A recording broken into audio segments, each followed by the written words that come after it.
മനീഷ പഞ്ചകത്തിന്റെ 5-ാമത്തെ ശ്ലോകം അല്ലെ? 4 കഴിഞ്ഞു. അവസാനത്തെ ശ്ലോകം, അവസാനത്തെ ക്ലാസ്. നിങ്ങളുടെ ഈ 4-ാമത്തെ ശ്ലോകത്തിന്റെ കുറച്ച് കാര്യങ്ങൾ നമുക്ക് 526-ാമത്തെ പേജിൽ ടീക്കയിൽ നോക്കണം.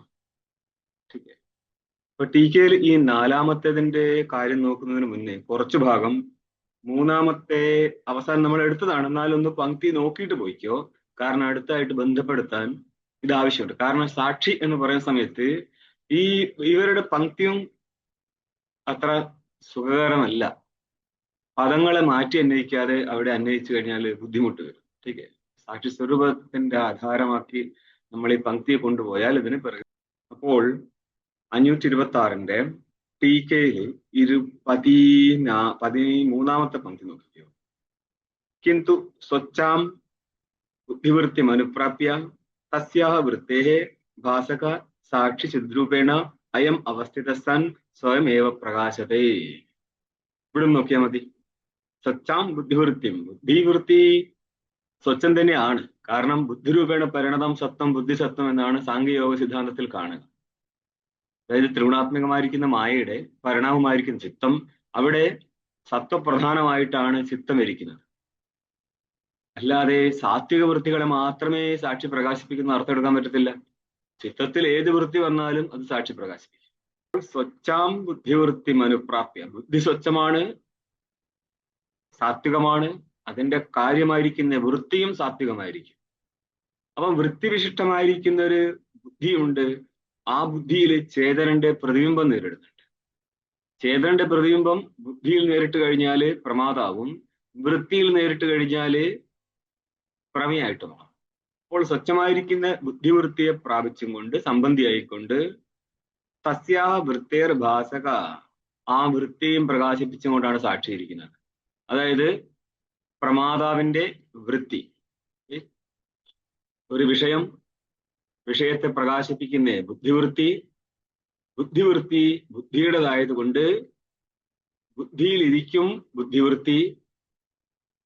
ആ വൃത്തിയുടെ വിഷയമാണ് ഘടപടാദികൾ.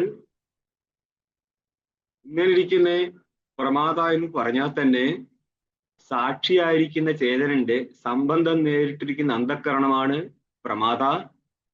പ്രമാത നിൽക്കണമെങ്കിൽ തന്നെ അന്ധക്കരണ ആവശ്യമാണ്. ഈ അന്ധക്കരണം പിന്തിരിയുന്ന വേളയിലും സാക്ഷി നിലനിൽക്കും. അതിനാണ് സാക്ഷിയെ മാനിക്കേണ്ടി വരുന്നത്. പ്രമാതാവിൽ നിന്നും ഭിന്നമായിട്ട് സാക്ഷിയെ മാനിക്കേണ്ടി വരുന്നത് പ്രമാതാവിന് പ്രമേയം ഉണ്ടാവത്തുള്ളൂ. മറ്റു വൃത്തികളൊക്കെ സാക്ഷിയുടേതാണ്. സ്മരിക്കുക എന്നുള്ളത് പോലും സാക്ഷിയുടെ വൃത്തിയാണ്. അതപ്പോൾ ജാഗ്രത് കാലത്ത് വിഷയങ്ങളെ ഗ്രഹിക്കുന്ന സമയത്ത് ആ ഗ്രഹീതാവായിരിക്കുന്ന പ്രമാത ആരാ? സാക്ഷിയുടെ പ്രതിബിംബമാണ് ഈ പ്രമാത. എവിടെ പ്രതിബിംബിച്ചിരിക്കുക? ബുദ്ധിയിൽ. ആ സമയത്ത് ബുദ്ധിയുടെ വൃത്തിയും ബുദ്ധിയിലിരിക്കുന്നുണ്ട്, ബുദ്ധിവൃത്തിയെയും പ്രകാശിപ്പിച്ചുകൊണ്ട് സാക്ഷിയിരിക്കും. അതായത് പ്രമാതാവിന് ബുദ്ധിവൃത്തി ഉണ്ടാകുമ്പോൾ ആ വൃത്തിയുടെ വിഷയം കേവലം ഘടാദി വസ്തുക്കൾ മാത്രമാണ്.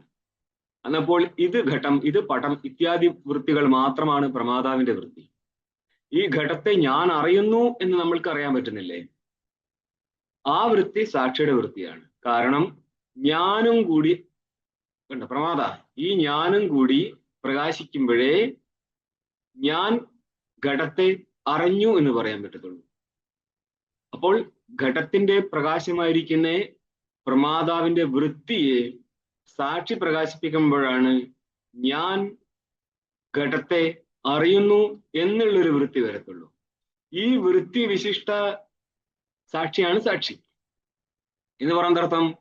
സാക്ഷി, ആ സാക്ഷിയെ നമ്മൾ അന്ധക്കരണ ഉപഹിതനെന്നോ അവിദ്യ ഉപഹിതനെന്നോ അവിദ്യ വൃത്തി ഉപഹിതനെന്നോ എന്ന് മാനിക്കും. അപ്പൊ ഏത് വൃത്തിയാണ് വന്നിരിക്കുന്നത് തദ്വൃത്തി ഉപഹിത ചൈതന്യമായിരിക്കും സാക്ഷി. അപ്പോൾ ആ സാക്ഷിയുടെ പ്രതിബിംബമാണ് ശരിക്ക് അന്ധക്കരണത്തിൽ വന്നിട്ട് അവൻ പ്രമാതാവായിട്ടിരിക്കുന്നത്. അതുകൊണ്ട് അന്ധക്കരണത്തിൽ പ്രതിബിംബിച്ചിരിക്കുന്ന ചേതനായിരിക്കുന്ന പ്രമാതാവിനും ആരുടെ പ്രതിബിംബം നേരിട്ടിരിക്കുന്നുവോ, ആരുടെ? സാക്ഷിയുടെ. ആ ചൈതന്യം തമ്മിൽ ഒരു ഭേദവുമില്ല. വാസ്തവത്തിൽ ഈ പ്രമാതാവ് നഷ്ടപ്പെടുമ്പോഴും ബിംബഭൂതനായിരിക്കുന്ന ചൈതന്യം അപ്പോഴും ഇരിക്കും. ആ ബിംബഭൂത ചൈതന്യനും പ്രതിബിംബം എന്നുള്ളത് ബിംബസ്വരൂപമായതുകൊണ്ട് അന്ധക്കരണത്തിൽ പ്രതിബിംബിച്ചിരിക്കുന്ന ചേതനായിരിക്കുന്ന പ്രമാതാവ് വാസ്തവത്തിൽ സാക്ഷി ചൈതന്യമായിരിക്കും. നിങ്ങളുടെ ജീവൻ എന്നുള്ളത് സാക്ഷി ചൈതന്യമാണ്, പ്രമാതാവല്ല.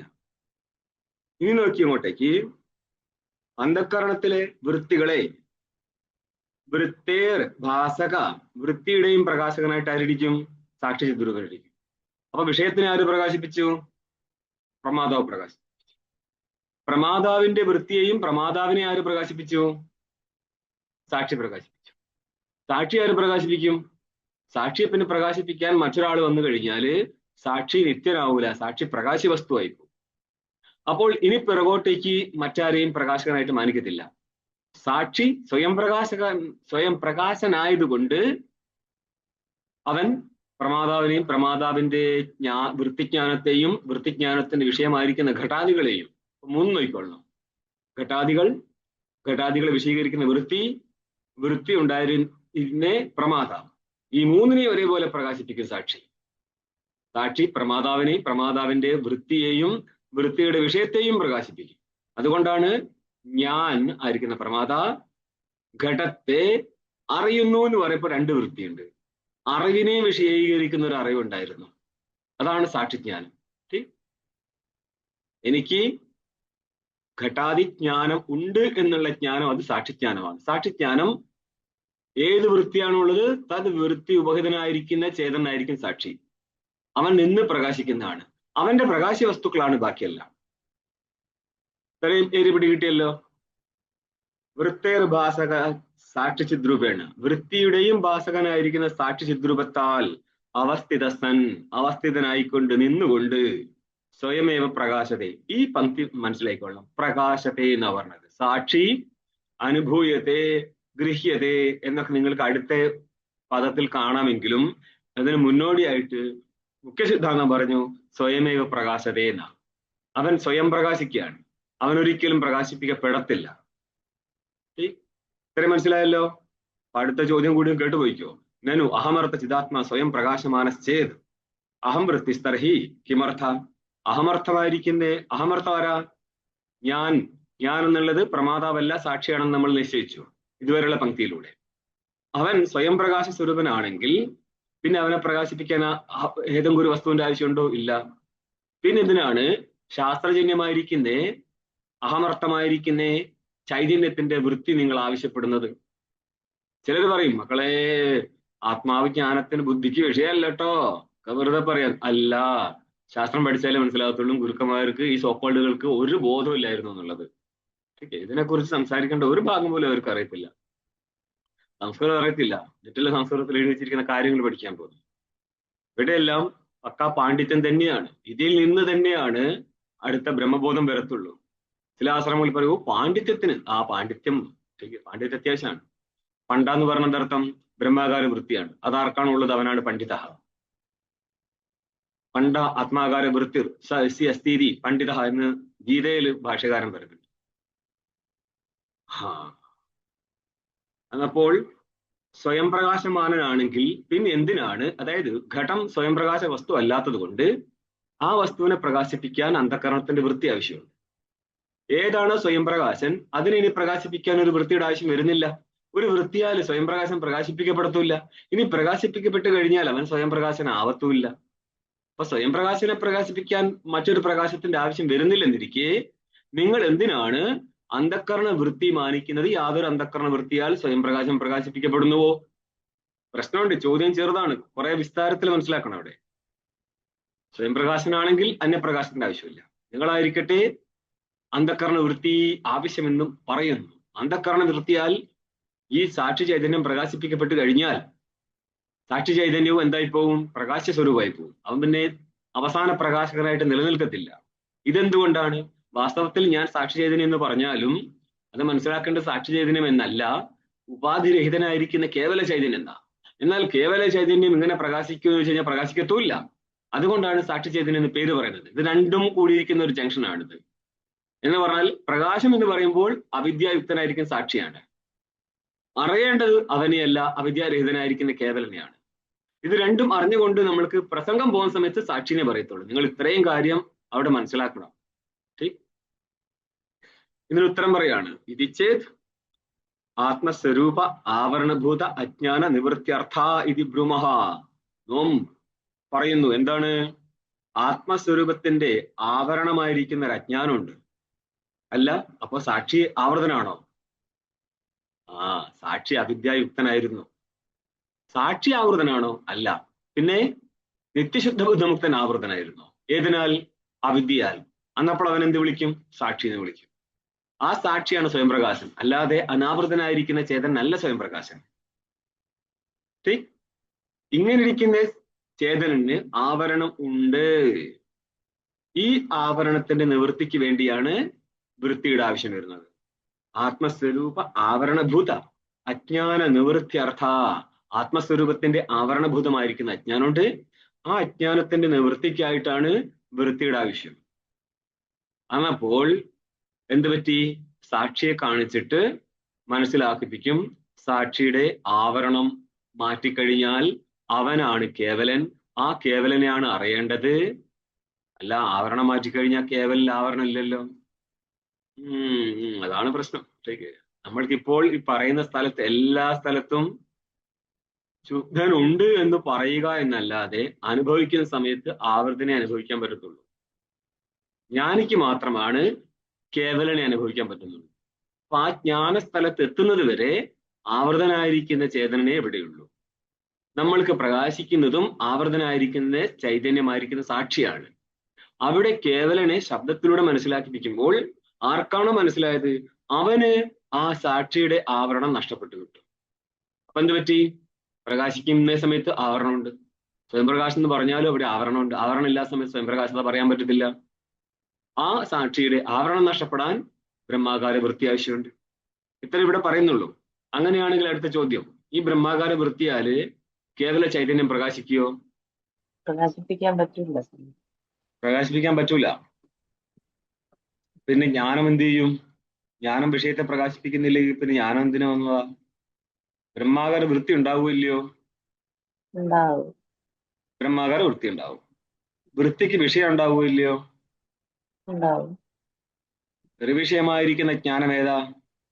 ബ്രഹ്മാകാര വൃത്തി എങ്ങനെയാ വരിക?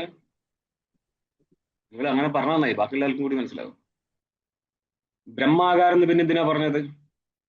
ബ്രഹ്മാകാര വൃത്തിക്ക് വിഷയമില്ലെങ്കിൽ പിന്നെ ബ്രഹ്മ ആകാരം എങ്ങനെ പറയാൻ പറ്റി നിങ്ങൾക്ക്? ബ്രഹ്മത്തിന്റെ ആകാരം ബ്രഹ്മാകാരം. ആ ആകാരത്തിൽ ഇപ്പം ഘടത്തിന്റെ ആകാരത്തിൽ വൃത്തി വന്നാല് ആ വൃത്തിയുടെ വിഷയം ഏതായിരിക്കും? ഘടം. അപ്പൊ ബ്രഹ്മത്തിന്റെ ആകാരത്തിൽ വൃത്തി വന്നാൽ ആ വൃത്തിയുടെ വിഷയം ഏതായിരിക്കും?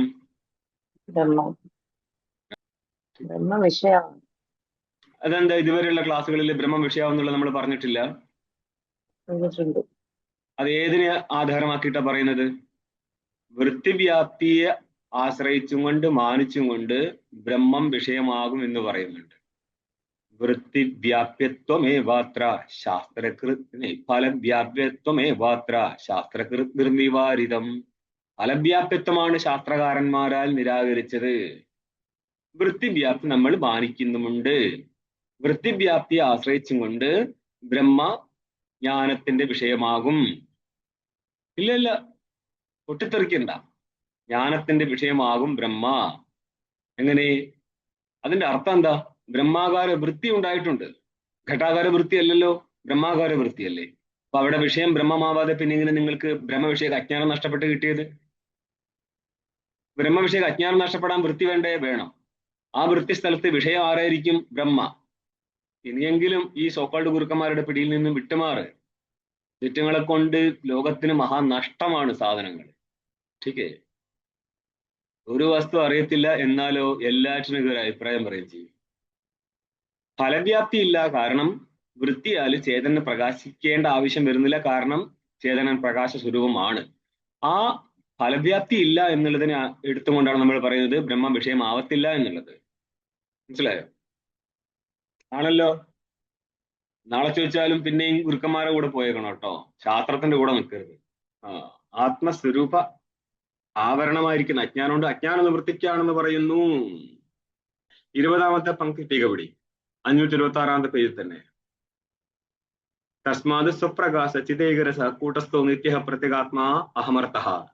തസ്മാത് എന്ന് പറഞ്ഞാല് കഴിഞ്ഞ പാരഗ്രാഫിൽ നമ്മൾ അന്ധക്കരണമല്ല, ഇന്ദ്രിയമല്ല, മനസ്സല്ല എന്ന് പറഞ്ഞിട്ട് മറ്റെല്ലാ വസ്തുക്കളും ബ്രഹ്മസ്വരൂപമല്ല എന്ന് നിരൂപണം നടത്തിയിട്ടുണ്ട്. അതുകൊണ്ട് മറ്റൊന്നും തന്നെ ആത്മാവല്ലാത്തതിനാൽ പിന്നെ ആത്മാവാരായിരിക്കും?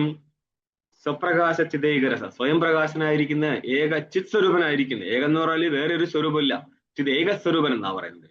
ജ്ഞാനേക സ്വരൂപനായിരിക്കുന്ന ആത്മാവുണ്ട്. അവനാരാ? നിത്യനും പ്രത്യേകാത്മാവാണ്. പ്രത്യേകാത്മാ ഉദ്ദേശം എന്താണ്? ജീവന്റെ സ്വരൂപമാണ്. ഈ പ്രത്യക് ശബ്ദം രണ്ട് രീതിയിൽ അന്വയിക്കും. പ്രത്യക് അഞ്ചതി, പ്രതീപം അഞ്ചതിഥി പ്രത്യക് എന്ന് പറയും. പ്രതി എന്ന് പറയുന്നത് വിപരീതം. ഈ വിപരീത ശബ്ദം നമുക്ക് രണ്ട് രീതിയിൽ പറയാം. എന്ന് പറയാൻ നമ്മൾ ജീവനായിട്ടാണ് ഇവിടെ, നമ്മൾക്ക് ഞാൻ സുഖി ദുഃഖി എന്നുള്ള ജീവനായിട്ട് അനുഭവപ്പെടുന്നത്. വാസ്തവത്തിൽ ഇവൻ ഇങ്ങനെയാണോ വെച്ചാൽ അങ്ങനെയല്ല, നേരം തിരിഞ്ഞ് കേവലനാണ്. ആ രീതിയിൽ പ്രകാശിക്കുന്നത് കൊണ്ട് അവനെ പ്രത്യേകം എന്ന് പറയാം. അല്ലെങ്കിൽ ആ കേവല സ്വരൂപനായിട്ടും നേരെ തലതിരിഞ്ഞ് ജീവരൂപത്തിൽ പ്രകാശിക്കുന്നത് കൊണ്ട് ഇവനെ പ്രത്യേകം എന്ന് പറയാം. രണ്ടാണ്, രണ്ടർത്ഥം ഇവിടെ ആവശ്യമുണ്ട്. ഇങ്ങനെ ഇരിക്കുന്ന പ്രത്യേകാത്മസ്വരൂപനാണ് ആത്മാ. അഹമർത്ഥ സച സ്വയം പ്രകാശിതേകരസം ബ്രഹ്മൈവ ഇതി അനവധ്യമിത്യഭിപ്രേത്യാഹ. അവൻ സ്വയം പ്രകാശ സ്വരൂപനായിരിക്കുന്ന ബ്രഹ്മമാണ് എന്നുള്ള കാര്യത്തിൽ ഒരു ദോഷവുമില്ല എന്ന അഭിപ്രായപ്പെടുത്തും കൊണ്ടാണ് യാ തിര്യക് എന്നുള്ള ഈ 4ാമത്തെ ശ്ലോകം വരുന്നത്. ഇതിന്റെ അർത്ഥം നോക്കിയോ? തിര്യং ച, തിര്യകാര കീടപതംഗാദേഹ, ചെറിയ പ്രാണികൾ, ഏതേത് തിര്യകാദി സർവജന്തുവിർ, ഈ ഏത് ജീവനെ എടുത്തോ, ചെറിയ ജീവൻ മുതൽ വലിയ ജീവൻ വരെ. വലിയ ജീവനാരാ? ഹിരണ്യഗർഭൻ വരെ. ഇവിടെ നിന്നുള്ള ദൃഷ്ടിയിൽ ഹിരണ്യഗർഭൻ ജീവൻ തന്നെയാണ്, അവിടെ നിന്നുള്ള ദൃഷ്ടിയിൽ എല്ലാം ബ്രഹ്മമാണ്. തുടക്കം മുതൽ അങ്ങോട്ട് നോക്കിയാൽ ഹിരണ്യഗർഭനും ബ്രഹ്മസ്വരൂപനാണ്. ഒടുക്കം മുതൽക്ക് അങ്ങോട്ട് നോക്കിയാൽ ഹിരണ്യഗർഭൻ ഇവിടെയുള്ള യജമാനനായിരുന്നു. എന്നിട്ടോ അഹമിതി, ഇനിയാണ് പ്രശ്നവും പരിവട്ടം വരുന്നത്. അവിടെ ഈ അഹമർത്ഥത്തെ ഇവരെങ്ങനെ അന്വയിച്ചു നോക്ക്. അഹം മിതി എന്ന് പറയണ അഹം പ്രത്യ ആലംബനത്വനാണ്. അഹംപ്രത്യയത്തിന്റെ ആലംബനം എന്ന് പറഞ്ഞാൽ അഹംപ്രത്യയത്തിന്റെ വിഷയം എന്നാണ്. സാക്ഷി ഒരിക്കലും അഹംപ്രത്യയത്തിന്റെ വിഷയമാവത്തില്ല. അഹം പ്രത്യയ എന്ന് പറഞ്ഞാൽ അവിടെ ഞാൻ എന്നുള്ള പ്രകാശരൂപം മാത്രമാണ്. അതുകൊണ്ടാണ് നമ്മൾ 14ാമത്തെ പങ്ക്തിയിലെ സ്വയം പ്രകാശതേ എന്നുള്ള പദം എടുത്തത്. ഓക്കെ, അതാണ് നല്ല അർത്ഥം. അർത്ഥം പറയാണ് സർവാന്തരതയാ, സകലരുടെയും ഉള്ളിലിരിക്കുന്നു കൊണ്ടാണ്. എല്ലാ ജീവന്മാരെ സംബന്ധിച്ചും ഞാൻ എന്നുള്ളൊരു ബോധം, അത് ഏത് ഭാഷയിലാണെങ്കിലും, ഭാഷയിൽ ആവശ്യമില്ലല്ലോ. ശരിയേ? പട്ടിക്കും പൂച്ചയ്ക്കും പോലും ഞാൻ എന്നുള്ള അഭിമാനം ഉള്ളത് കൊണ്ടല്ലേ അതിനെ എതിരിടുന്നതും അതിന് അനുകൂലമായിരിക്കുന്ന കാര്യങ്ങളോട് പ്രതികരിക്കുന്നത്. അവിടെ ഒരു ജീവൻ ഉണ്ടല്ലോ. ആ രൂപത്തിൽ സ്ഫുട എന്ന് പറഞ്ഞാൽ ആർക്കും സംശയമില്ല അക്കാര്യത്തിൽ. സ്ഫുടയ്ക്ക് അർത്ഥം പറയാണ് സ്വയം പ്രകാശമാനതയാ എന്ന് പറഞ്ഞല്ലോ. എന്ന് പറയാ പ്രകാശാന്തര നിരപേക്ഷതയാ സ്വയം പ്രകാശമാന, അന്യപ്രകാശത്തെ അപേക്ഷിക്കാതെ സ്വന്തം നിലയ്ക്ക് പ്രകാശ സ്വരൂപമായിരുന്നു കൊണ്ട് യാ, ശ്ലോകത്തിൽ യാ എന്നുണ്ട്. യായുടെ അർത്ഥം പറയാണ് സ്ഫൂർത്തി. സ്ഫൂർത്തി എന്ന് പറഞ്ഞ പ്രകാശം എന്നർത്ഥം. ആരാ? ചിതൈകരസഹ. ആരത്? പരമാത്മാ. ഗൃഹ്യതയെ അനുഭൂയതയെ, ഗ്രഹിക്കപ്പെടുന്നു, അനുഭവിക്കപ്പെടുന്നു എന്നാ. ശരിക്കും ഇത് അനുഭവപ്പെടുകയല്ല, അനുഭവ സ്വരൂപനായിട്ടിരിക്കുകയാണ്. അതുകൊണ്ട് പ്രകാശത എന്നുള്ള പദമാണ് ഇവിടെയും നല്ലത്. ദേഹേന്ദ്രിയാദേഹ, ദേഹേന്ദ്രിയാദികളൊന്നുമല്ല ആത്മാ. കുത ഇത് ചെയ്ത് അതെന്തുകൊണ്ട് ദേഹാന്ദ്രിയാദികളൊന്നും ആത്മാവല്ലാത്തത് പറയണം. തേഷാം സ്വതോ ജഡത്വേന ചിത് ഭാസ്യത്വാദിത്യാഹ, അവയെല്ലാം ചിത്തിനാൽ ചേതനാൽ ഭാസ്യമാണ്, പ്രകാശമാണ്. കാരണം അവ സ്വരൂപത്തിൽ ജഡമാണ്. ജഡവസ്തുക്കൾ ചേതനാൽ പ്രകാശിപ്പിക്കപ്പെടുകയാണ്. ചേതനായിരിക്കട്ടെ പ്രകാശിപ്പിക്കപ്പെടാതെ പ്രകാശകനായിട്ടാണ് ഇരിക്കുന്നത്. ടീക്ക മുന്നോട്ട് പറയാണ് സ്വചോ അചേതനാഹ, സ്വത്തം അചേതനാരാ? ഹൃദയ അക്ഷ ദേഹ വിഷയങ്ങൾ. വിഷയാഹ യത് ഭാസ യസ്യ സ്വപ്രകാശ സ്ഥിതീകരസ്യ ആത്മനോ ഭാസ പ്രകാശതി ഭാന്തി. യാതൊരു ചേതനാൽ പ്രകാശിക്കപ്പെടുകയാണോ? ഏതൊക്കെ? ഹൃദയം എന്ന് പറയുന്ന മനസ്സ്, ദേഹം എന്ന് പറയുന്ന ദേഹം തന്നെ, വിഷയങ്ങള്, അക്ഷങ്ങൾ എന്ന് പറയുന്ന ഇന്ദ്രിയങ്ങൾ. ടീക്കേ, ഇതിന് പ്രമാണം പറയാണ് തസ്യ ഭാസ സർവവിധം വിഭാതി ഇത് ശ്രുതേഹേ, കാഠക ശ്രുതിയാണ്. അവന്റെ പ്രകാശത്താലാണ് ഇവിടെയുള്ള വസ്തുക്കളെല്ലാം പ്രകാശിപ്പിക്കപ്പെടുന്നത്. അവനെ പ്രകാശിപ്പിക്കാനോ? അതാരുമില്ല. അവൻ സ്വയം പ്രകാശനായിട്ടിരിക്കുന്നു. ഇനി ആ ശ്ലോകം വേണേ കണ്ടോ. തദുക്തം അജടാത്മവദാഭ ആഭാന്തി സാന്നിധ്യാദജട അപി ദേഹേന്ദ്രിയമന പ്രാണാ സോഹമിത്യവധാരയ. യത് സാന്നിധ്യാത് ജട അപി, യാതൊരുത്തന്റെ സാന്നിധ്യം കൊണ്ട് ജഡങ്ങളായിട്ട് പോലും അജഡവത് അജട ആത്മവത് ഭാന്തി. അജടങ്ങളെ പോലെയും ആത്മാവിനെ പോലെയും ഭാസിക്കുന്നുവോ? ആര്? ദേഹേന്ദ്രിയ മനഃപ്രാണാഹ. ദേഹങ്ങൾ, ഇന്ദ്രിയങ്ങൾ, മനസ്സ്, പ്രാണൻ ഇവരെല്ലാം തന്നെ ജഡസ്വരൂപങ്ങളാണ്. എന്നിട്ടും ചേതനന്റെ സാന്നിധ്യം കൊണ്ട് ചേതനനെ പോലെ ഭാസിക്കുകയാണ്. അതുകൊണ്ടാണ് നമ്മൾക്ക് ഞാൻ കാണുന്നു, ഞാൻ അറിയുന്നു എന്നൊക്കെ, ഞാൻ പോകുന്നു എന്ന് പറയുമ്പോൾ ഞാൻ എന്നുള്ള ചേതനന്റെ സംബന്ധം ദേഹാദികളിൽ വന്നതുകൊണ്ടാണ് ദേഹാദികളിൽ ഞാൻ എന്നുള്ള ബുദ്ധി ഉണ്ടായിരിക്കുന്നത് എന്നർത്ഥം. സോഹമിത്യവധാരിയ. യാതൊന്നിന്റെ സാന്നിധ്യം കൊണ്ടാണോ ഇവിടെ ജഡങ്ങളിൽ പോലും ചേതന സ്വരൂപത വന്നത്, അവനെ നിങ്ങൾ വാസ്തവത്തിൽ ചേതനൻ എന്ന് മനസ്സിലാക്കുക. നനു യതി ആത്മാ സ്ഫുടതരം അഹം പ്രത്യേക ഗമ്യ ഹസ്യാത്. വളരെ സ്പഷ്ടമായിട്ട് ഞാനെന്നുള്ള ബുദ്ധിക്ക് വിഷയമാണ് ആത്മാവെങ്കിൽ തർഹി അനേന സർവേ ജന്തവ കിമിതിന മുക്താഹ സ്യുഹു. എന്തുകൊണ്ടാണ് സകല ജന്തുക്കളും മുക്തന്മാരാവാത്തത്? കാരണം അഹം എന്നുള്ള പരമാർത്ഥ ബോധം ഉണ്ടായിക്കഴിഞ്ഞാൽ മുക്തന്മാരാവുമല്ലോ. ഇതെന്തുകൊണ്ടാണ് ഉണ്ടാവാത്തത്? നോക്കണേ, നിങ്ങളുടെ പ്രക്രിയ ഗ്രന്ഥമാണ് ഈ പോകുന്നത്, പ്രക്രിയ സൈഡാണ് ഈ പോകുന്നത്. ഇവിടെ ശ്രദ്ധിച്ചോളണം ഇതെങ്ങനെയാണ് ഇവർ കൊണ്ടുപോകുന്നത് എന്നുള്ളത്. അതിന് ഉത്തരം പറയാണ് ആഹാ പ്രത്യാലംബനത്തിന് ആത്മാനം ജാനം തോവി. ശരിക്കും പ്രത്യാലംബനമല്ല, അഹം എന്ന് ഉള്ള ആ സാക്ഷ്യത്തിനെ വിശദീകരിക്കുന്നില്ല. ആ ജ്ഞാനത്തെ എടുത്തു കാണിച്ചിട്ട് മനസ്സിലാക്കിക്കോളുക, ആ സാക്ഷി ആ രൂപത്തിൽ പ്രകാശിക്കുന്നെങ്കിൽ പോലും ജാനം തോവി എന്ന് പറഞ്ഞാല് പ്രകാശയൻ നബി, ആ രീതിയിൽ പ്രകാശിക്കുന്നെങ്കിൽ പോലും അസംഗ ചിദാനന്ദ സ്വരൂപത്വേന എന്ന് പറഞ്ഞാൽ അനാവൃത സ്വരൂപത്തിന്, അസംഗനായിരിക്കുന്ന ചിത്ത്. അതായത് ബ്രഹ്മത്തിൽ ആവരണം ഉണ്ടെങ്കിൽ പോലും സദാംശത്തിലും ചിദാംശത്തിലും ലേശാനന്ദാംശത്തിൽ ആവരണമില്ല. അതുകൊണ്ട് ലേശാനന്ദം നമ്മൾക്ക് അനുഭവിക്കും, അതാണ് വിഷയാനന്ദം. അതേപോലെ സദാംശത്തിൽ ആവരണം ഇല്ലാത്തത് കൊണ്ടാണ് ഞാൻ അസ്ഥി, അഹം അസ്മി എന്നുള്ള ബോധം ഉണ്ടാകുന്നത്. ഘടോ അസ്ഥി എന്നുള്ള ബോധം ആ സദാംശത്തിൽ ആവരണം ഇല്ലാത്തത് കൊണ്ടാണ്. ചിദാംശത്തിൽ ആവരണം ഇല്ലാത്തത് കൊണ്ടാണ് ചേതനോഹം എന്നുള്ള ബുദ്ധി ഉണ്ടാകുന്നത്. പക്ഷേ പരമാനന്ദാംശത്തിൽ ഐക്യാംശത്തിൽ ആവരണം ഉള്ളത് കൊണ്ട് ഞാൻ ശുദ്ധ പരമാത്മാവാണെന്നുള്ള ഐക്യബോധമോ പരമാനന്ദ ബോധമോ ജീവൻ ഉണ്ടാകത്തില്ല. മനസ്സിലായോ? അല്ലെങ്കിൽ സദാംശ ആവർത്തനായിരുന്നെങ്കിൽ ഒരിക്കലും ചൈതന്യത്തിന്റെ ബോധമേ പറഞ്ഞ് മനസ്സിലാക്കിപ്പിക്കാൻ ഒരാൾ വേണ്ടേ? ഒരാൾ അങ്ങനെയല്ല, പറഞ്ഞ് മനസ്സിലാക്കിപ്പിക്കുമ്പോൾ മനസ്സിലാക്കാൻ ഒരാൾ വേണ്ടേ? അവൻ തന്നെ നിൽക്കത്തില്ല. മനസ്സിലായോ? ചേതനനെ നിങ്ങൾക്ക് സിദ്ധിക്കാൻ പറ്റത്തില്ലായിരുന്നു, ഞാൻ എന്നുള്ളൊരു വസ്തുത സിദ്ധിക്കാൻ പറ്റത്തില്ലായിരുന്നു ചൈതന്യം എല്ലാ രീതിയിലും ആവർത്തനായിരുന്നു എങ്കിൽ. ആവർത്തനായിട്ടും പ്രകാശിക്കുന്നത് കൊണ്ട് അവൻ സാക്ഷ്യരൂപത്തിലെ പ്രകാശമാണ്. അവന്റെ പല അംശത്തിൽ ആവരണമില്ല. എവിടെ? സദാംശത്തിൽ ആവരണമില്ല, ചിദാംശത്തിൽ ആവരണമില്ല. അതുകൊണ്ടാണ് അഹം അസ്മി അഹം ഭാമി എന്ന് ജീവന് അനുഭവിക്കാൻ പറ്റുന്നത്. അതുകൊണ്ട് പറയാണ് അസംഗച്ചിദാനന്ദ രൂപത്വേന ഭാസിക്കുന്നില്ല, അവിടെ ആവരണമുണ്ട്. രൂപത്വേന ചിത് ഭാസ്യ അജ്ഞാന പടലാവൃതാഹ. ചിത്തിനാൽ ഭാസ്യമാണ് അജ്ഞാനം, ചൈതന്യത്താൽ പ്രകാശിപ്പിക്കപ്പെടുന്നതാണ് അജ്ഞാനം. അഹം അജ്ഞ കൂട്ടസ്ഥോഹം ന ജാനാം ഇത്യാദി രീതിയിൽ അജ്ഞാനത്തിന്റെ ഭാവന എല്ലാവർക്കും ഉണ്ട്. ചോദിച്ചു നോക്കുക, ചേതന അറിയോ? ഇല്ല എന്ന് പറഞ്ഞാല് ചൈതന്യത്തിന്റെ അജ്ഞാനോടെന്നർത്ഥം. ആ അജ്ഞാന രൂപ ആവരണമായിരിക്കുന്ന പടലം, മൂടല്ലേ, അതിനാൽ ആവൃതന്മാരായിരിക്കുന്ന ജീവന്മാര് എന്ന ജാനന്തി, അവർ കേവലനെ അറിയുന്നില്ല. ദൃഷ്ടാന്തം പറയാം. യഥാ ആദിത്യ അവഭാസ്യ അഭ്രാവൃതാക്ഷു ജന്തു. ആദിത്യന് ചുറ്റും അഭ്രം മേഘം ഇരുന്നാല് ആ മേഘം ആദിത്യനാൽ പ്രകാശ്യമാണ്.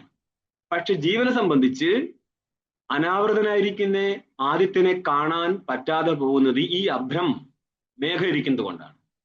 നോക്കിയോ, ആദിത്യ അവഭാസ്യം, ആദിത്യനാൽ അവഭാസ്യം എന്ന് പറഞ്ഞ പ്രകാശമായിരിക്കുന്ന അഭ്രം, അഭ്രത്താൽ ആവൃതമായിരിക്കുന്ന അക്ഷം, അക്ഷോ യസ്യ ആവൃതൻ, ആദിത്യനാൽ പ്രകാശിപ്പിക്കപ്പെട്ടിരിക്കുന്ന മേഘങ്ങള് ആവൃതമായിട്ടിരിക്കുന്നത് യാതൊരു ജീവനാണോ എന്നാണ്.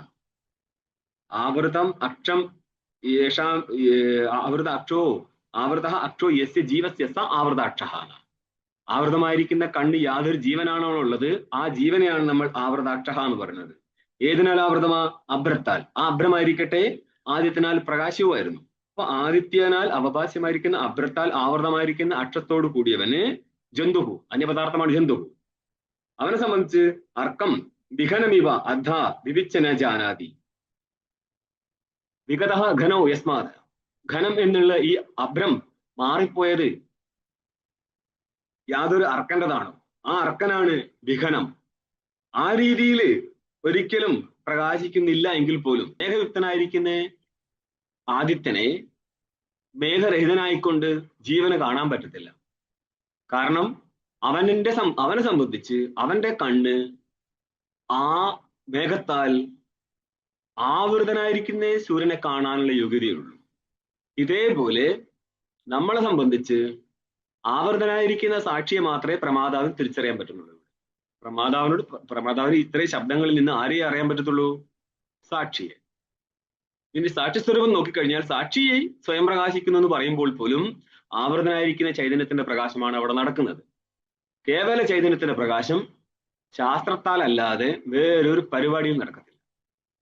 ഇതുമായിട്ട് ബന്ധപ്പെടുത്തൊരു കാര്യം പറയാം.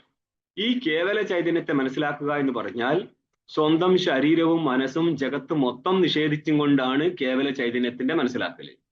അവിടെ നമ്മൾ കുണ്ടലിനി സിദ്ധാന്തം കൊണ്ടുവന്നാൽ കുണ്ടലിനി തന്റെ ശരീരത്തിലെ മൂലാധാരത്തിലല്ലാതെ മറ്റൊരു ശരീരത്തിലെ മൂലാധാരത്തിൽ ഒരാൾക്ക് തനിക്ക് മറ്റുള്ളവന്റെ ശരീരത്തിലെ മൂലാധാരത്തില് ഈ കുണ്ടലിനി ധ്യാനിക്കാൻ പറ്റുമോ? പറ്റത്തില്ലല്ലോ. അപ്പൊ സ്വന്തം ശരീരത്തെ ചിന്തിക്കാതെ എവിടുന്നാണ് കുണ്ടലിനെ കുറിച്ച് ചിന്തിക്കാൻ പറ്റുക? അപ്പൊ സ്വന്തം ശരീരവും കുണ്ടലിനിയും വാസ്തവം എന്ന് കരുതുന്ന മണ്ടനാണ് ഈ സാധനം ചെയ്യത്തുള്ളൂ എന്നർത്ഥം. ഇവിടെ അങ്ങനെയല്ല. സ്വന്തം ശരീരം പോലും നിഷേധിച്ചു കഴിഞ്ഞാലേ അധിഷ്ഠാന ബ്രഹ്മത്തിന്റെ ബോധത്തിൽ എത്തത്തുള്ളൂ. ഇപ്പൊ മനസ്സിലായോ? രണ്ട് ഡിഫറൻറ്റ്. ഈ ഒരു വ്യത്യാസം മനസ്സിലാക്കിയിട്ടുണ്ടെങ്കിൽ ഒരിക്കലും ഇനി കുണ്ടലിനി സാധനമായിട്ട് ഇങ്ങോട്ട് വന്നേക്കരുത്. ഓക്കെ.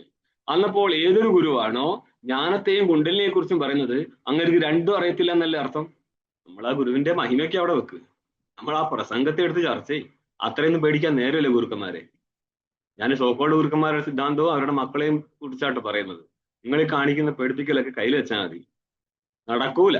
രണ്ടും കൂടി ഒത്തു പോകത്തില്ല. ദ്വൈതവും അദ്വൈതവും തമ്മിൽ ഒത്തു പോകത്തില്ല. ഈ രീതിയിൽ വേണം.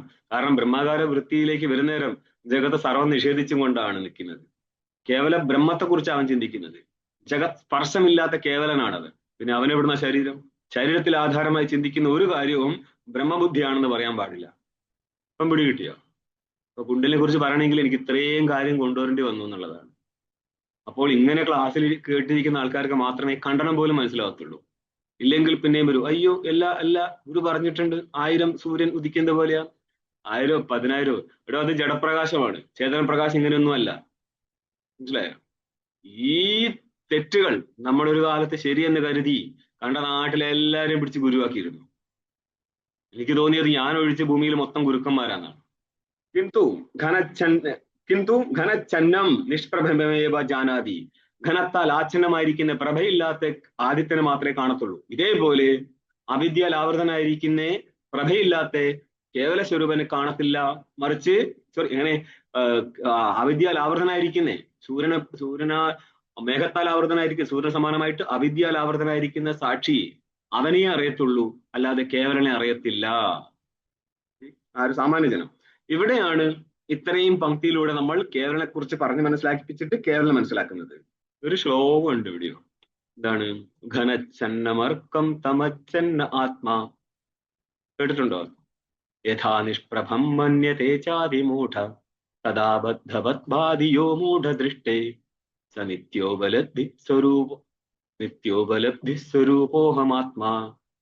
എപ്രകാരം ഘനത്താൽ ആവർത്തനായിരിക്കുന്ന ആദിത്യനുണ്ടോ, ഇതേപോലെ തമസാൽ ആവർത്തനായിരിക്കുന്ന ചൈതന്യവും. ചില പങ്ക്തിയിലെ ഘനച്ഛന്നമർക്കം ഘനമച്ഛന്ന ആത്മാന, ചില സ്ഥലത്ത് എനിക്ക് തമച്ഛന്ന ആത്മാവുണ്ടോ എന്നാൽ അജ്ഞാനത്താൽ ആവർത്തനായിരിക്കുന്ന ആത്മാ, മേഘത്താൽ ആവർത്തനായിരിക്കുന്ന സൂര്യൻ. ഓക്കെ. യഥാ നിഷ്പ്രഭം മന്യതേ അതിമൂഢ. മൂഢനാണ് പറയുന്നത് പ്രഭം ഇല്ല എന്ന്. അല്ല, അവൻ തന്നെയായിരുന്നു കേവലൻ. തഥാ ബദ്ധവദ്ഭാതി യോ മൂഢദൃഷ്ടേ. മൂഢദൃഷ്ടിയെ സംബന്ധിച്ച് ബദ്ധനായിട്ടും തോന്നുകയാണ്. അവൻ വാസ്തവത്തിൽ നിത്യജ്ഞാന സ്വരൂപരായിരിക്കുന്ന ആത്മാവാകുന്നു എന്നുമായിട്ട് ഇതുമായിട്ട് ബന്ധപ്പെടുത്തി നിങ്ങൾക്ക് ശ്ലോകം കാണാം. ഇനി നമ്മൾ അടുത്ത ശ്ലോകത്തിലേക്ക് പോവാണ്.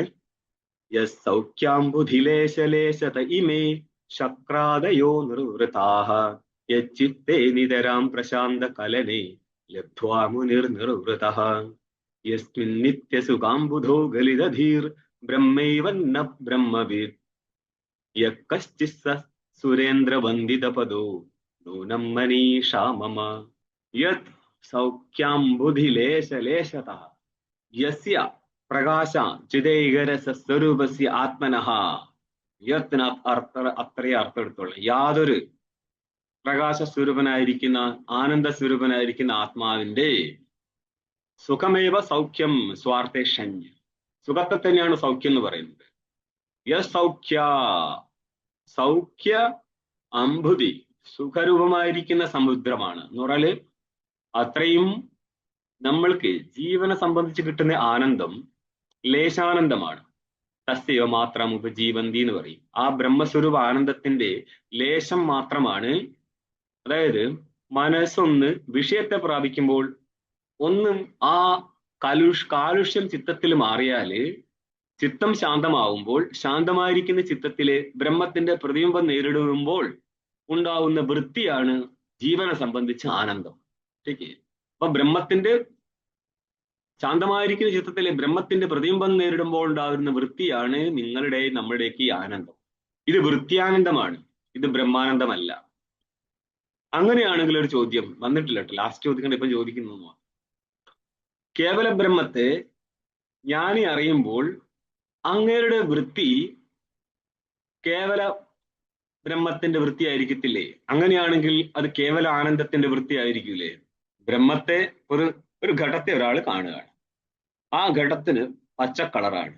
അങ്ങനെ ഇരിക്കുന്ന പച്ച കളറുള്ള ഘടത്തെ കാണുമ്പോൾ ആ പച്ച എന്നുള്ളത് ജ്ഞാനത്തിന് വിഷയമാവുന്നുണ്ടോ ഇല്ലയോ? ഉണ്ട്. അങ്ങനെയാവുമ്പോൾ ബ്രഹ്മത്തെ അറിയുന്ന സമയത്ത് ബ്രഹ്മം ആനന്ദമാണെന്നിരിക്കെ, ബ്രഹ്മത്തിന്റെ ഗുണമല്ല, ബ്രഹ്മത്തിന്റെ സ്വരൂപമാണ് ആനന്ദം എന്നിരിക്കെ ബ്രഹ്മത്തെ അറിയുന്നവന് ആ ആനന്ദത്തെ അറിയാൻ പറ്റുമോ? പറ്റണം. ഇത് ഇനി നമ്മൾക്ക് ജീവന്മാർക്ക് തൊടാൻ പറ്റിയ സ്ഥലമല്ല. ജ്ഞാനിയുടെ, അതായത് ഒരാൾക്കും മറ്റൊരാളുടെ അനുഭവത്തെ കുറിച്ച് പറയാൻ പറ്റുമോ? ഇല്ല. സരസ്വതിക്ക് പോലും പറയാൻ പറ്റത്തില്ല. എന്തും പറഞ്ഞു കളയാൻ സരസ്വതിക്ക് പോലും. ശരിക്ക് ഒരാളുടെ അനുഭവത്തെ കുറിച്ചും പറയാൻ പറ്റത്തില്ല. പിന്നെ ജ്ഞാനിയുടെ അനുഭവത്തെ കുറിച്ച് അജ്ഞാനിക്ക് എങ്ങനെ പറയാൻ പറ്റും? പിന്നെ എന്തിനാണ് ഗുരു ഇന്ന ആള് ജ്ഞാനിയാണെന്ന് അജ്ഞാനി പറയാൻ ശ്രമിക്കുന്നത്? നിങ്ങൾക്കിപ്പം പിടികിട്ടോ ഞാനിത് എവിടെ കൊണ്ടുവച്ച് വെച്ചിട്ടാണ് ഇങ്ങോട്ട് ജ്ഞാനികളെ, സോക്കോൾഡ് ജ്ഞാനികളെ കൊണ്ടുവരുന്നത്? നമ്മൾ നേരിട്ടടിക്കുന്നവരെ നിങ്ങൾക്ക് പിടികിട്ടത്തില്ല. ഇത്ര റൂട്ടിൽ വന്നിട്ട് ചിന്തിക്കുക. ഒരാളുടെ അനുഭവം മറ്റൊരാൾക്ക് പറയാൻ പറ്റത്തില്ല. പിന്നെ എങ്ങനെയാണ് അജ്ഞാനിയായിരിക്കുന്ന ശിഷ്യൻ തന്റെ ഗുരു ജ്ഞാനിയാണെന്ന് പറയുന്നത്? ഇതിനൊരു ബേസില്ലെന്ന് മനസ്സിലായില്ലേ? പിടികിട്ടിയോ? പിന്നെ എങ്ങനെയാണ് പോൾ ബ്രണ്ണൻ ഇന്ത്യയിൽ വന്നിട്ട് ഇന്ത്യയിലെ ആൾക്കാർക്ക് മാർക്കറ്റ് പോയത്? ഇത് ഒരു ജ്ഞാനി, ഇത് ഒന്നര ജ്ഞാനി. ഇത് രണ്ടാമത്തെ ചോദ്യം. ഗുരുവും ശിഷ്യനും ജ്ഞാനിയായി. വേണ്ട, രണ്ട് സ്ഥലത്തിരിക്കുന്ന രണ്ടുപേര് ജ്ഞാനികളായി. ജ്ഞാനി ബ്രഹ്മസ്വരൂപല്ലേ? ആണ്. അപ്പോൾ രണ്ടുപേര് ജ്ഞാനിയായാലും എത്ര ബ്രഹ്മം ഉണ്ടായി? ഒറ്റ ബ്രഹ്മം, ഒരു ബ്രഹ്മം. എങ്ങനെയാ രണ്ടുപേര് ജ്ഞാനികളില്ലേ? ജ്ഞാനി ബ്രഹ്മസ്വരൂപം തന്നെയല്ലേ? അപ്പൊ എത്ര ബ്രഹ്മം ഉണ്ടായി? ഒറ്റ ബ്രഹ്മം. ബ്രഹ്മം ഒന്നല്ലേ ഉള്ളൂ. ആണോ? ആണ്. അപ്പോൾ ഈ ജ്ഞാനി ആ ജ്ഞാനിയെ ജ്ഞാനിയായിട്ട് കണക്കാക്കുവോ? കണക്കാക്കും. ജ്ഞാനി ആ ജ്ഞാനിയെ കണക്കാക്കുവോ? ആ ജ്ഞാനി ഈ ജ്ഞാനിയെ കണക്കാക്കുവോ? ഒരു ജ്ഞാനി ആയി കഴിഞ്ഞാൽ പിന്നെ കണക്കാക്കാൻ വേണ്ടി അവിടെ മറ്റൊന്നും ഇരിക്കുന്നില്ലല്ലോ. അല്ല, മറ്റൊരു ജ്ഞാനി ഇല്ലേ? അങ്ങനെ ഇരിക്കണില്ലല്ലോ സ്വാമിജി. അതെന്തുകൊണ്ടാ ഇരിക്കാത്തത്? ജ്ഞാനി ആയി കഴിഞ്ഞാൽ പിന്നെ ജഗത്ത് ഇരിക്കുന്നില്ലല്ലോ ആ ജ്ഞാനിക്ക്. ജ്ഞാനിയെ സംബന്ധിച്ച് ജഗത്ത് ഇരിക്കത്തേ ഇല്ല. ജ്ഞാനിയുടെ അനുഭവത്തെ കുറിച്ച് മനസ്സിലാക്കുന്നവർ ആ റേഞ്ച് കയറി മനസ്സിലാക്കാൻ ശ്രമിക്കും. കാരണം അങ്ങേര് മനസ്സിലാക്കുന്നതിന് മുന്നേ തന്നെ ശാസ്ത്രത്തിലൂടെ മനസ്സിലാക്കിയതും ജഗദ്രഹിതമായിരിക്കുന്ന കേവലനെ. അങ്ങനെ മനസ്സിലാക്കാൻ പറ്റിയില്ലെങ്കിൽ നിധിധ്യാസന സമ്പന്നാവൂലായിരുന്നു. മനസ്സിലായോ? നിധിധ്യാസന സമ്പന്നായില്ലെങ്കിൽ അപരോക്ഷതയിൽ എത്തത്തില്ലായിരുന്നു. അപ്പൊ അപരോക്ഷതയിൽ എത്തുന്നേരം അപരോക്ഷം എന്താണ്? ജഗദ്രഹിതനായിരിക്കുന്ന കേവല ബ്രഹ്മസ്വരൂപനാണ് ഞാനെന്നാണ്. പിന്നെ അവിടെ ജഗത്തുണ്ടോ? ഇല്ല. അവിടെ ഈ ജ്ഞാനിയുണ്ടോ? ഇല്ല. ഇത് വരുന്നത് നിങ്ങളുടെ പങ്ക്തി അവിടേക്ക് കയറും. ഇപ്പൊ ബ്രഹ്മവിത്ത് എന്നാ വരാൻ പോകുന്നത്. അവൻ ബ്രഹ്മമാണ്, ബ്രഹ്മജ്ഞാനിയല്ല. കാരണം വൃത്തി ഉണ്ടെങ്കിലേ ബ്രഹ്മജ്ഞാനി ആവത്തുള്ളൂ. അന്ന് വൃത്തി അങ്ങോട്ട് പോയി. വൃത്തി ഉണ്ടാവുന്ന ക്ഷണം ജഗത്ത് മൊത്തം നഷ്ടപ്പെട്ട സ്ഥിതിക്ക് അന്ധകരണം നഷ്ടപ്പെടും, വൃത്തി നഷ്ടപ്പെടും. മനസ്സിലായോ? പിന്നെ അവനെ സംബന്ധിച്ച് ഒരു ജഗത്തിരിക്കുകയോ? ഇല്ല. അവന് ജഗത്തേ ഇല്ല. പിന്നെ എവിടുന്ന രണ്ടാമതൊരു ജ്ഞാനി ഉണ്ടാവുക? അപ്പോൾ ഞങ്ങളുടെ കഥകളിൽ കാണാം, കേരളത്തിൽ ഒരു ജ്ഞാനി തമിഴ്നാട്ടിൽ ഒരു ജ്ഞാനിയെ കാണാൻ വന്നു. നിങ്ങൾ കഥ വായിച്ചു നോക്കിയാൽ.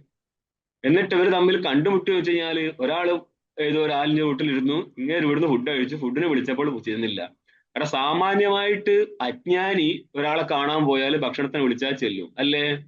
പോവുകയും ചെയ്യും, ഭക്ഷണം കഴിക്കുകയും ചെയ്യത്തില്ല. മാവന്റെ വീട്ടിലിരുന്ന് തിരിച്ചു വരുമെന്ന് പറഞ്ഞു കഴിഞ്ഞാൽ അവർ തമ്മിൽ എന്തോ ഒരു മാനസിക ഐക്യക്കുറവുണ്ടെന്നല്ലേ മനസ്സിലാക്കേണ്ടത്. ഞാൻ സംഭവം നിങ്ങളൊക്കെ എഴുതി വെച്ച കഥയനുസരിച്ച് നമ്മൾ ചോദിക്കുന്നത്, അല്ലേ പോവാൻ നിൽക്കരുത്. ഇനി ജ്ഞാനി ആയിക്കഴിഞ്ഞാൽ വേറൊരു ജ്ഞാനി അന്വേഷിച്ച് പോവുമോ? അങ്ങേർക്ക് എത്രമാത്രം ജ്ഞാനമുണ്ടെന്ന് നോക്കിയേക്കാൻ ഇല്ലല്ലോ. ഇതിനായിരുന്നു ജ്ഞാനികളെ ഈ കഥയൊക്കെ പറഞ്ഞ് നമ്മളെ പറ്റിച്ച് ഇത്രയും കാലം. പാവം, അയാൾ അജ്ഞാനം ഉള്ളത് കൊണ്ടല്ലേ, ഞങ്ങൾക്ക് അജ്ഞാനം ഉള്ളത് കൊണ്ടല്ലേ അജ്ഞാനികളായിരിക്കുന്ന ജ്ഞാനി അഭിമാനികളായിരിക്കും നിങ്ങൾ ഞങ്ങളിട്ട് വാർത്ത ഇത്രയും കാലം. എന്നിട്ട് പറയാൻ പറ്റുമോ? എഴുതി വെച്ചിരിക്കുകയാണ് പോലും. മൂർഖനെ പോലെയാണ്, തൊട്ടാ മതി. ആരാരെ തൊടാനാടോ? എന്ത് മൂർഖൻ? ഈ പറച്ചിലല്ലേ മൂർഖത? ജ്ഞാനി അങ്ങനെയാണോ? മൂർഖനെ പോലെയാണോ? ജഗത്ത് സർപ്പസ്വരൂപനായിരിക്കും, സർപ്പത്തിന് സമാനമായിട്ട്, കയറ് സർപ്പത്തിന് സമാനമായിരിക്കും. ജഗത്ത് നിഷേധിക്കപ്പെടുമ്പോൾ മാത്രമേ ബ്രഹ്മകാര് വൃത്തി വരുത്തുള്ളൂ. അവിടെ പിന്നീടുന്നാണ് പാമ്പ് കയറി വരുന്നത്. ആരെ തൊടാൻ, ആരെ കൊല്ലാൻ? ജഗത്തുണ്ടായിട്ട് വേണ്ടേ ഈ ഒരു ദൃഷ്ടാന്തെല്ലാം കൊടുക്കാൻ? അപ്പൊ ഇവരുടെയൊക്കെ മനസ്സിൽ എന്തായിരുന്നു? ഈ എന്തോ ഭഗവാൻ അറിയാം എന്ത് കണ്ടിട്ടാണ് ഈ പറച്ചില്. സ്വാമി ഞാൻ ചോദിച്ചോട്ടെ, അപ്പൊ ജ്ഞാനി ആയി കഴിഞ്ഞാൽ പിന്നെ ഈ ജഗത്തിൽ ഒന്നുമില്ല എന്ന് പറയുന്നത്, അപ്പൊ ജ്ഞാനി ഇപ്പൊ ഇങ്ങനെ ആരോട് സംസാരിക്കുക അല്ലെങ്കിൽ വിഷയം കൈകാര്യം ചെയ്യുക ഒന്നുമില്ല, അങ്ങനെ നടക്കുകയുള്ളൂ? എല്ലാം ചെയ്യും, എല്ലാം ചെയ്യും. എല്ലാം ചെയ്യും. ഉദാഹരണത്തിന് സ്ഫടികത്തിനെ ദൂരത്തുനിന്ന് കണ്ടപ്പോൾ നമ്മൾ രക്തസ്ഫടികം എന്ന് കണക്കാക്കി. പക്ഷെ അടുത്ത് വന്നപ്പോൾ അത് ചെമ്പരത്തിയുടേതായിരുന്നു രക്തിമ, സ്ഫടികത്തിൻ്റെതല്ല എന്ന് കാണുമ്പോഴും നമ്മൾക്ക് ആ സ്ഫടികത്തിൽ രക്തിമ കാണാൻ പറ്റുമോ? പറ്റും. പക്ഷെ അത് ഉണ്ട് എന്ന് ബുദ്ധിയുണ്ടോ? ഇല്ല. എന്നിട്ട് പറയാൻ പറ്റുമോ നിങ്ങളെ സംബന്ധിച്ചുണ്ട് എന്നെ സംബന്ധിച്ചില്ലെന്ന് പറയാൻ പറ്റുമോ? അവിടുത്തെ വാസ്തവം എന്താന്ന് നോക്ക്. വാസ്തവ രൂപമില്ല. അപ്പം പറയാം അല്ലല്ല കാണുന്നതുകൊണ്ട് മാനിച്ചേ പറ്റത്തുള്ളൂ, കുറച്ചെങ്കിലും മാനിക്കെന്ന് പറയാൻ പറ്റുമോ? ഇല്ല. ഇനി ഭ്രമം മാറിയവനെ സംബന്ധിച്ചാണ് ഇല്ലാത്തത്, ഭ്രമിക്കുന്നവനെ സംബന്ധിച്ചുണ്ട് എന്ന് പറയാൻ പറ്റുമോ? അതും പറ്റത്തില്ല. എന്നാൽ ഇത് കാണാൻ പറ്റത്തില്ലേ? കാണാൻ പറ്റും. എന്ന് കരുതിയിട്ട് അതിന് അനുകൂലമായിരിക്കുന്ന വ്യാപാരം നടത്തുവോ? എവിടെ? സ്ഫടികത്തിലെ രക്തിമ കണ്ടു എന്നുള്ളത് കൊണ്ട് അതിന് അനുകൂലമായിരിക്കുന്ന ആരോടും പറയോ കണ്ടോ ഞാൻ വിദേശത്ത് നിന്ന് കൊണ്ടുവന്നാണ് രക്തസ്ഫടികം പറയോ? ഇല്ലല്ലോ. അങ്ങനെ പറയുന്നുണ്ടെങ്കിൽ എന്താ ഉദ്ദേശിച്ചത്? എന്തൊക്കെയോ ഉദ്ദേശിച്ചിട്ടുണ്ടെന്ന് അർത്ഥം. അത്രയേ ഉള്ളൂ സോക്കോൾഡ് ഗുരുക്കന്മാരുടെ സ്ഥിതി എന്ന് ഞാൻ പറഞ്ഞു വന്നത്. ജ്ഞാനി ഗുണകരമായ ലോകത്തിന് ഗുണകരമായ എന്തെങ്കിലും ചെയ്യോ? ഏത് ലോകത്തിനാ? ജ്ഞാനിയുടെ ലോകത്തിനാണോ അജ്ഞാനിയുടെ ലോകത്തിനാണോ? അജ്ഞാനിയുടെ ലോകത്തിന്. എന്തൊക്കെയോ വിവരക്കട വിളിച്ച് പറഞ്ഞു. ഞാൻ ആദ്യം പ്രസംഗം മനസ്സിലാക്കി. ജ്ഞാനിയെ സംബന്ധിച്ച് ഒരു ലോകമേ ഇല്ല, പിന്നെ അജ്ഞാനിയുടെ ലോകം പറഞ്ഞു. ഏത് ലോകത്തെ കുറിച്ചാണ് നിങ്ങൾ പറയുന്നത്? ജ്ഞാനിയുടെ ദൃഷ്ടിയിൽ അജ്ഞാനി ഉണ്ടോ? ഇതാണ് വേദാന്തം മനസ്സിലാക്കാൻ നല്ല പാടാന്ന് പറഞ്ഞു. ജ്ഞാനിക്ക് കർത്തവ്യം എന്താ? ഒന്നുമില്ല. ജ്ഞാനിയാണോ അജ്ഞാനിയാണോ ചോദിക്കുന്നത്? ജ്ഞാനിനെയാ ചോദിക്കുന്നത്. ജ്ഞാനിയാണ് ചോദിക്കുന്നത്.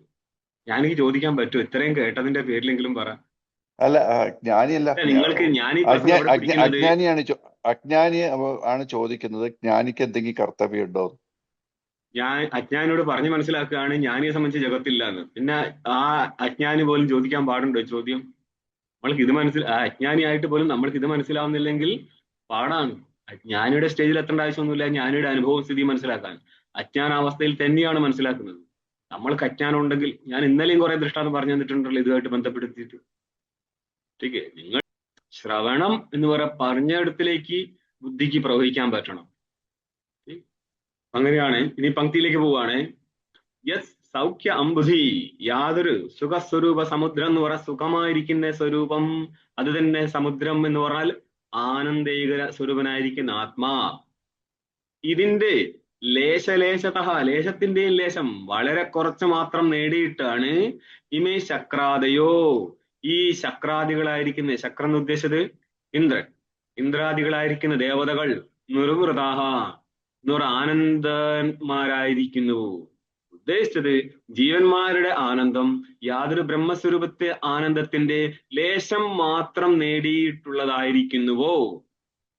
ജീവാനന്ദം എന്നുള്ളത് ബ്രഹ്മാനത്തിന്റെ ലേശം മാത്രമായിരിക്കുന്നു.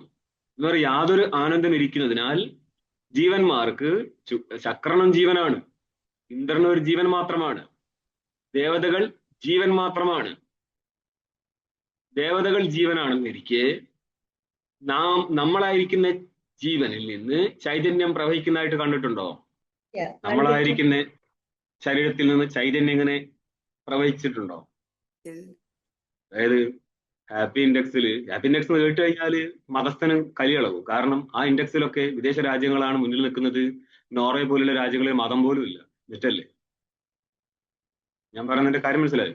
കാരണം നമ്മുടെ കർമ്മം ഉണ്ടെങ്കിൽ ആ കർമ്മത്തിനനുസരിച്ചാണ് ആനന്ദം വരുന്നത്, ദുഃഖം വരുന്നത്.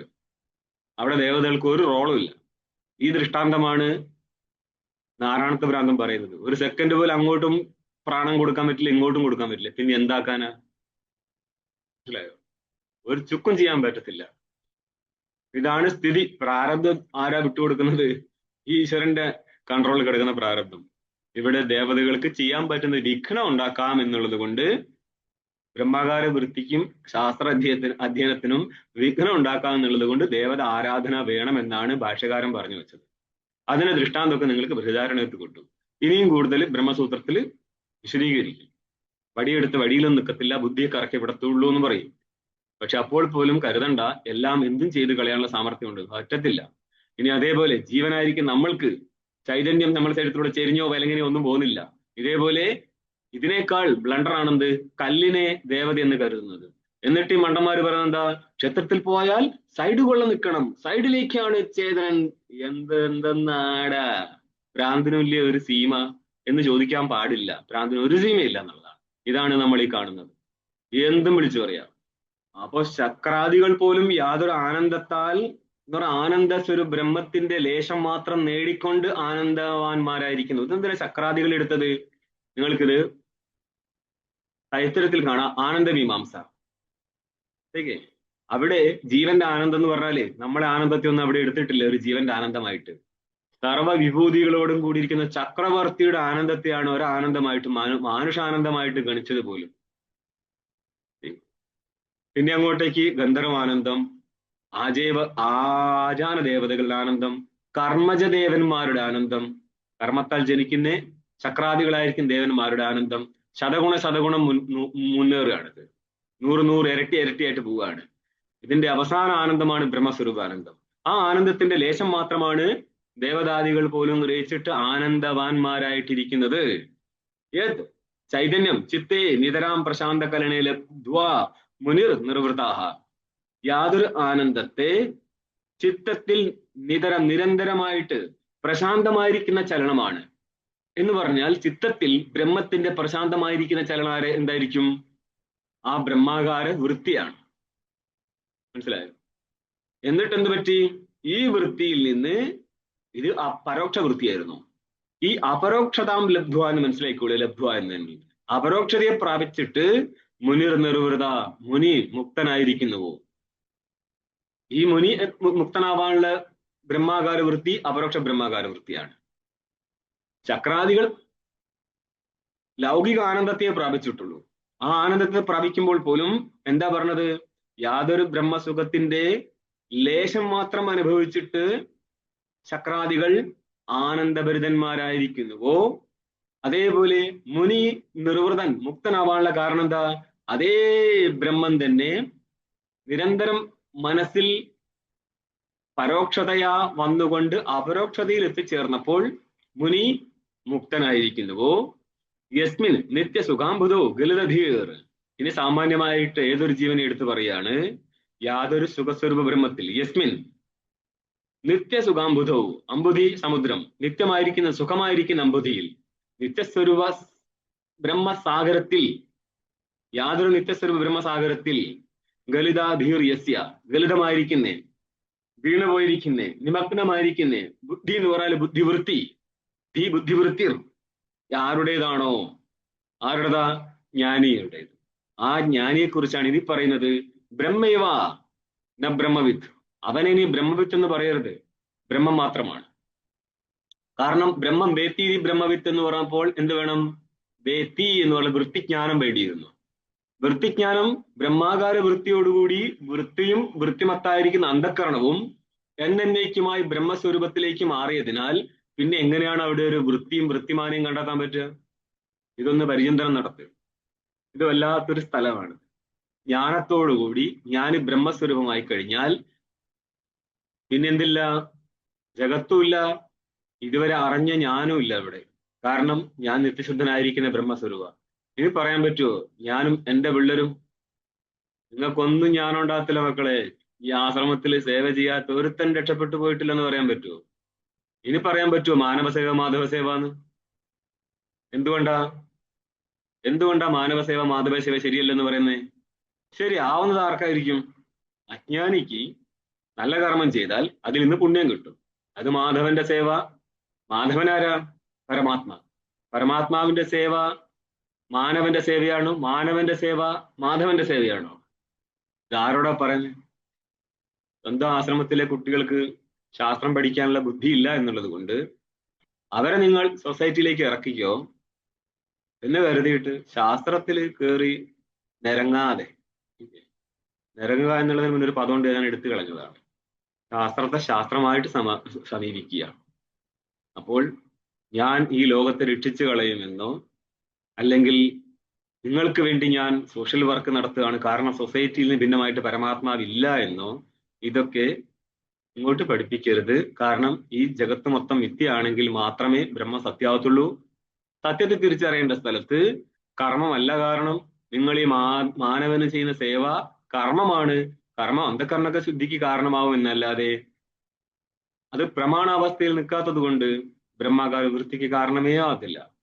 ഇനി ഈ കർമ്മം ചെയ്യുന്ന ആശ്രമക്കാരോട് പറയുന്നത്, നിങ്ങൾ ഈ പറയുന്നല്ലേ കർമ്മം ചെയ്യുന്നത്, നിങ്ങൾ സന്യാസിമാർ തമ്മിൽ എത്രമാത്രം പൊളിറ്റിക്സ് ഉണ്ടെന്നുള്ളത് ബാക്കിയുള്ളവർക്ക് അറിയത്തില്ലെന്നാണ് കരുതിയത്? ഒരുത്തനെ മുന്നോട്ട് കയറാൻ നിങ്ങൾ സമ്മതിക്കത്തില്ലല്ലോ.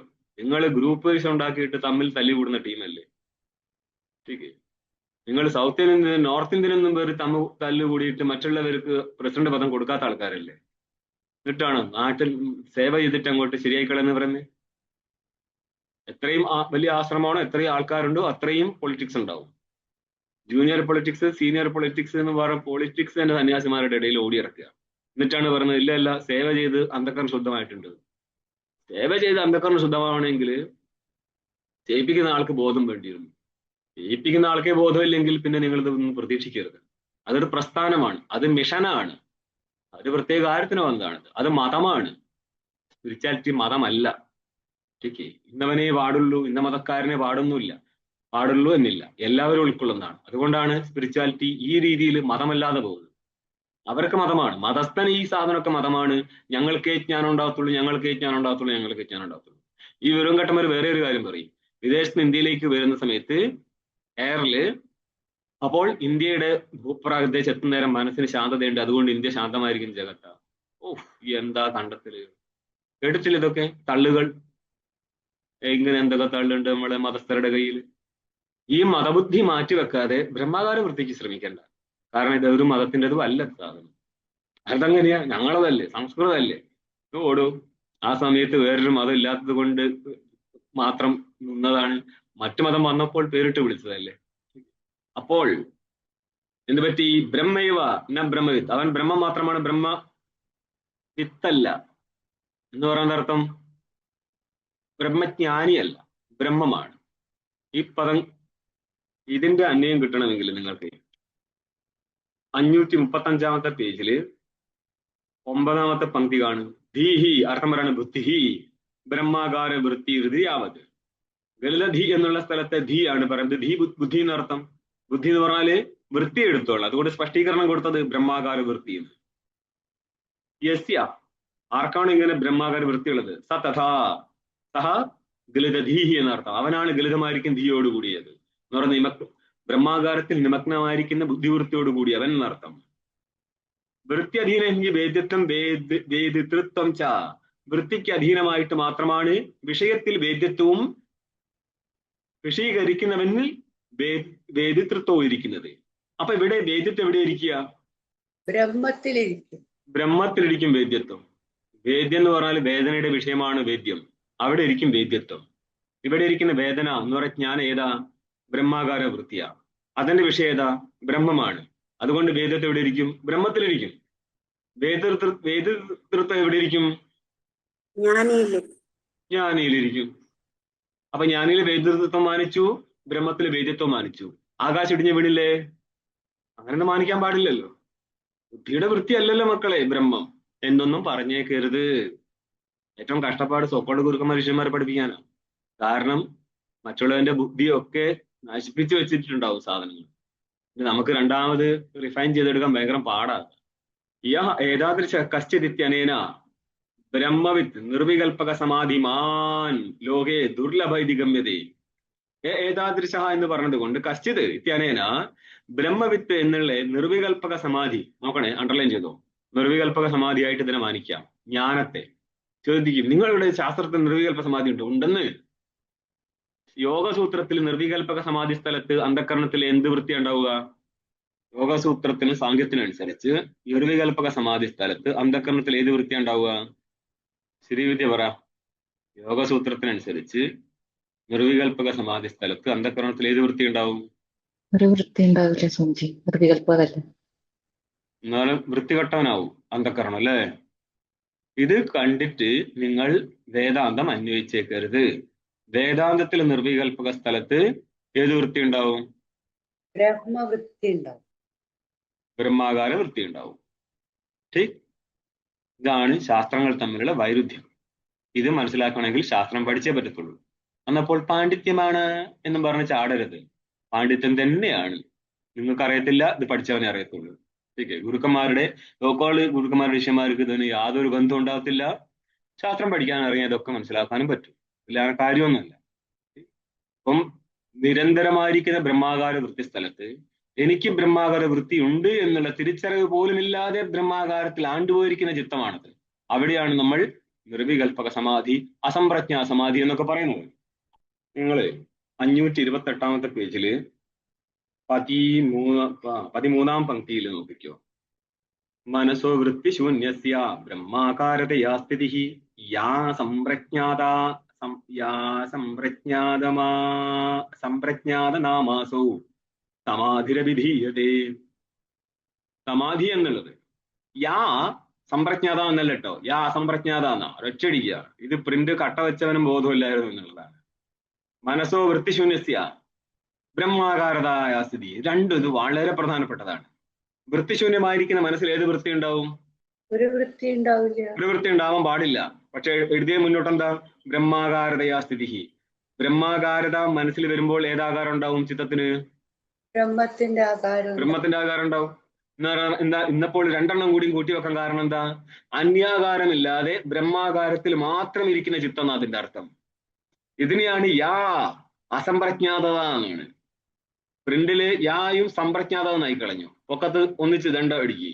യാ അസംപ്രജ്ഞാത നാമാസോ. ഇതിനെയാണ് അസംപ്രജ്ഞാതം എന്നുള്ള നാമത്തോടു കൂടി അറിയപ്പെടുന്നത്. സമാധിരവിധീയതേ, ഇതിനെ സമാധി എന്ന് പറയും. ഈ സമാധിയുടെ പേരെന്താ? അസംപ്രജ്ഞാ സമാധി. ഓക്കെ, ഇനി ശ്ലോകം കണ്ടോ അവസാനിപ്പിക്കാണ്. യശ്ചിത് ആരെങ്കിലും ആയിരിക്കട്ടെ, എന്ത്? ബ്രഹ്മത്തിൽ ഗലിതമായിരിക്കുന്ന ധീയോടുകൂടിയിരിക്കുന്നവൻ എന്ന് പറയാൻ ബ്രഹ്മാകാര വൃത്തിയോടുകൂടിയിരിക്കുന്നവൻ ആരെങ്കിലും ആയിരിക്കട്ടെ. ഈ ആരെങ്കിലും ആയിരിക്കട്ടെ എന്നുള്ള അർത്ഥം എന്താ? ഇത് വിശദീകരിച്ചേ. ബ്രാഹ്മണോ ദ്വിജോസ്തുവ അർത്ഥം. ടീക്കേ, ബ്രാഹ്മണ ക്ഷത്രിയ വൈശ്യ എന്ന അർത്ഥം കിട്ടുന്നുണ്ട്. ദ്വിജോസ്തുവ ചണ്ടാലോസ്തുവ. അത് ഏത് ജാതിയിലുള്ളവനാണെങ്കിലും വേണ്ടിയില്ല. സ സുരേന്ദ്രവന്ദിത പദോ, അവന്റെ പാദം രണ്ടായാലും കൊള്ളാം. സുരേന്ദ്രനാൽ, ഓക്കെ, സുരന്മാരുടെ ഇന്ദ്രൻ, ദേവനാൽ പോലും വന്ദിതമായിരിക്കുന്ന പദമാണത്. ഊനം മനീഷ മമ, ഇതാണ് എന്റെ തീർച്ചയായുമുള്ള നിശ്ചയം എന്ന് പറയാൻ ബ്രഹ്മാകാര വൃത്തിയുള്ളവൻ അവൻ ദേവേന്ദ്രനാൽ പോലും നമിക്കപ്പെടുന്നവനാവുന്നു. വന്ദിത പദഹ, വന്ദിത പദോ യസ്യ സ വന്ദിത പദഹ, നമിക്കപ്പെട്ട പദത്തോടു കൂടിയവനാകുന്നു എന്നുള്ളതാകുന്നു എന്റെ നിശ്ചയമായിരിക്കുന്ന ബുദ്ധി. ഇതെന്റെ അഭിപ്രായമാകുന്നു എന്നർത്ഥം. ഇത് ശ്രീമത് ശങ്കര ഭഗവത്പാദാചാര്യ വിരചിതം ശ്രീ മനീഷാ പഞ്ചകം സമാപ്തം. ഇപ്രകാരം മനീഷാ പഞ്ചകം സമാപിച്ചു. ഓം പൂർണ്ണമദഃ പൂർണ്ണമിദം പൂർണ്ണാത് പൂർണ്ണമുദച്യതേ പൂർണ്ണസ്യ പൂർണ്ണമാദായ പൂർണ്ണമേവാവശിഷ്യതേ. ഓം ശാന്തി ശാന്തി ശാന്തി. ശങ്കരം ശങ്കരാചാര്യം കേശവം ബാദരായണം സൂത്രഭാഷ്യകൃതൗ വന്ദേ ഭഗവന്തൗ പുനഃ പുനഃ. ഈശ്വരോ ഗുരുരാത്മേതി മൂർത്തിഭേദ വിഭാഗിനേ വ്യോമവത് വ്യാപ്തദേഹായ ദക്ഷിണാമൂർത്തയേ നമഃ. ഓം ശാന്തി ശാന്തി ശാന്തി.